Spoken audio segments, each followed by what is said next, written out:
Yo, what is up guys? It's Pedro here, and today we got some really good news. So it's likely that Logan Thomas did not tear his ACL, so we're going to talk about that and if he could possibly come back during this season. And Ron Rivera also gave an injury update on Montez Sweat and Landon, so I will also talk about that. So if you guys are new, make sure to subscribe for Washington and NFL content. Hit that like button and turn on those notifications.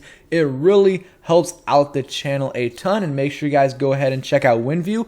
Let's get right into the video. Also, go ahead and follow my Twitter, link in the description. I'm trying to go ahead and grow that platform. So really good news for the Washington football team. I mean, the news came out yesterday from beat reporters, from national reporters, that it was expected that Logan Thomas tore his ACL after Yannick Ngakoue. In my opinion, it was a little bit of a dirty hit. It wasn't warranted. If you look at the replay, it was definitely avoidable. He had no chance of getting or tackling Antonio Gibson. A lot of people, myself included, we all thought that it was an ACL tear after the news came out from all these reporters. But, they ran an MRI, and I'll read this right here. Ron Rivera said that Logan Thomas's MRI came back better than they had hoped. There is some damage to his knee, but they're going to do more tests to verify. Rivera said that the MRI indicated he did not tear his ACL, but further tests are needed to confirm that. So we will see. There's going to be more MRIs to see what the injury is. And hey, he still might be out for the season, but having him not tear his ACL is great news, because even if it's an injury like an MCL or something like that, he'll be out for maybe 5-6 weeks, and maybe that's for the season, but at least he'll be good to go for next season. Sometimes, with a torn ACL, some players recover in a very short amount of time, but some guys take way longer than others, especially big guys like Bakhtiari for the Packers. He tore his ACL last December and he still isn't back. So some of these ACL injuries take longer. So pretty much, it looks like he didn't tear his ACL. We'll see what the injury is, but even if he is out for the year, it's good news that it's not an ACL, because that recovery is tough. It takes a lot longer to rehab on that, and yeah, that's really good news. Here's the full exchange that you guys can see right here. The MRI results came back. They were much better than we had anticipated. There is some damage. It's not as extensive as we first thought, so you guys can see the rest here. But again, great news. And John Keim said that Thomas avoids an ACL tear. The year is still in flux, might be done, good chance of that, but avoids a far worse rehab. And David Chow, who is a former NFL head doctor, and now he's just on Twitter, he kind of called this yesterday when it happened. He thought it wasn't an ACL injury, and he says that it's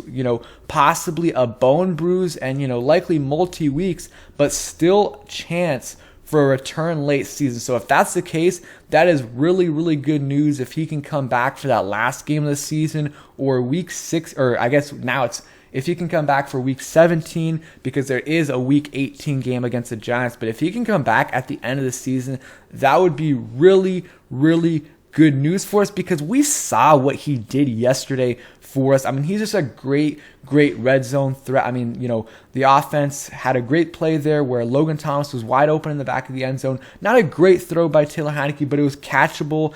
And, Logan Thomas just made a great catch there, a one-handed catch. He also did some other things. Heinicke had a really nice throw to him, and then Logan Thomas, had a bunch of yards after the catch. I mean, him and Logan Thomas have a really good connection, and really, the thing is, John Bates is already a better blocker than Logan Thomas is. He's been good all year. Yesterday, he had a 95 PFF grade in terms of run blocking. I think he had like an 86 overall grade. He had a really good game, but if Logan Thomas is to be out for the year, we're not going to miss him much in terms of blocking, but where we will miss him is the red zone, especially because John Bates and Ricky Seals-Jones, so far, they haven't shown that they are, even okay red zone threats, and Logan Thomas is an elite red zone threat, one of the better tight ends in the NFL in terms of red zone threat, and he's a good pass catcher as well in the open field, can make some things happen. So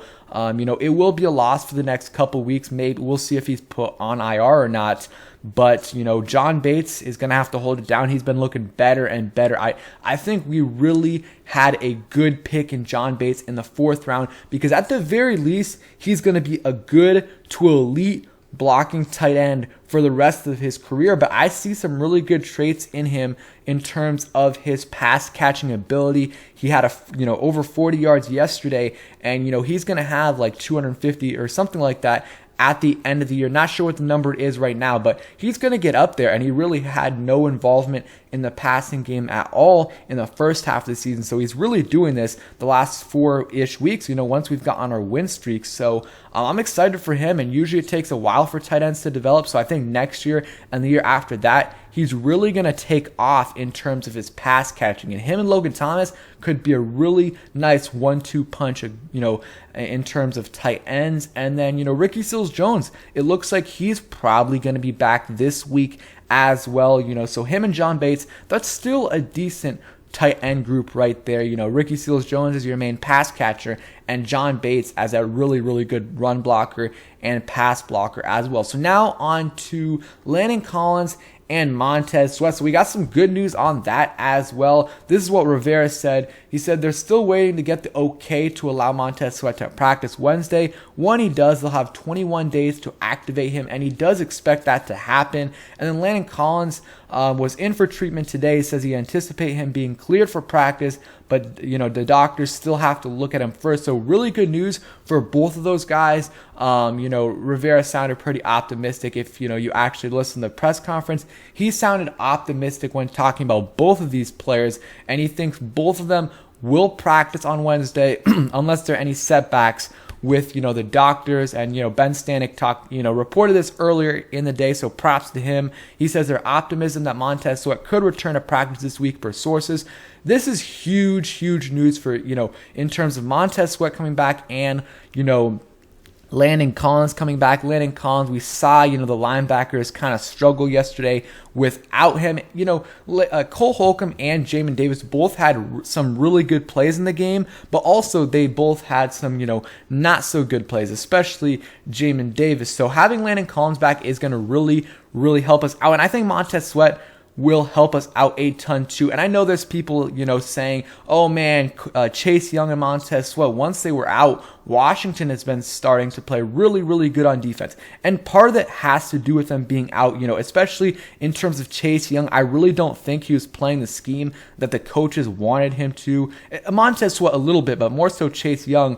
And I think that, the DNs that have come in, they've been doing what the coaches are asking them to do, which is really helping us out. But also think, the defense is playing a lot better because Landon Collins is playing in the middle, and also the secondary is playing so much better. I think that's the biggest reason. I mean, William Jackson, Kendall Fuller look so much better than they did early on in the season. And, Cam Curl is still playing well. Bobby McCain is not playing great, but is playing a little bit better than he was early on in the season. So I think having Montez Sweat back is going to really, really help us, because then you can have Montez Sweat on one side and then a rotation of, James Smith-Williams, Casey Toohill, and Shaka Toney on the other side, and bring in some other guys when Montez Sweat needs a breather.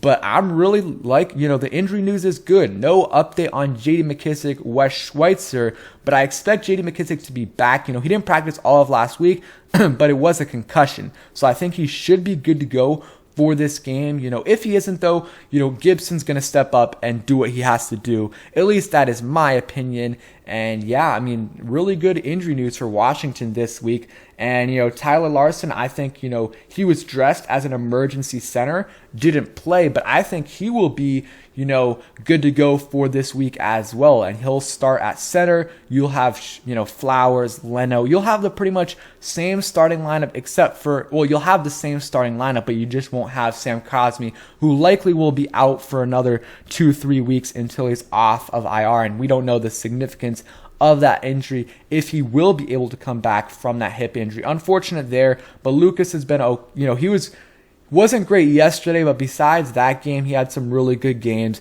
before that as well. So let me know what you guys think about this injury news. Let's hope Logan Thomas can be back this year, but if not, at least it looks like, not necessarily confirmed yet, but it looks like he avoided the worst fear that, a lot of people had in terms of the ACL tear. So thanks for watching. Hope you guys enjoyed. If you did, hit that like button, subscribe if you guys are new, and turn on those notifications so you never miss a video. Peace, guys.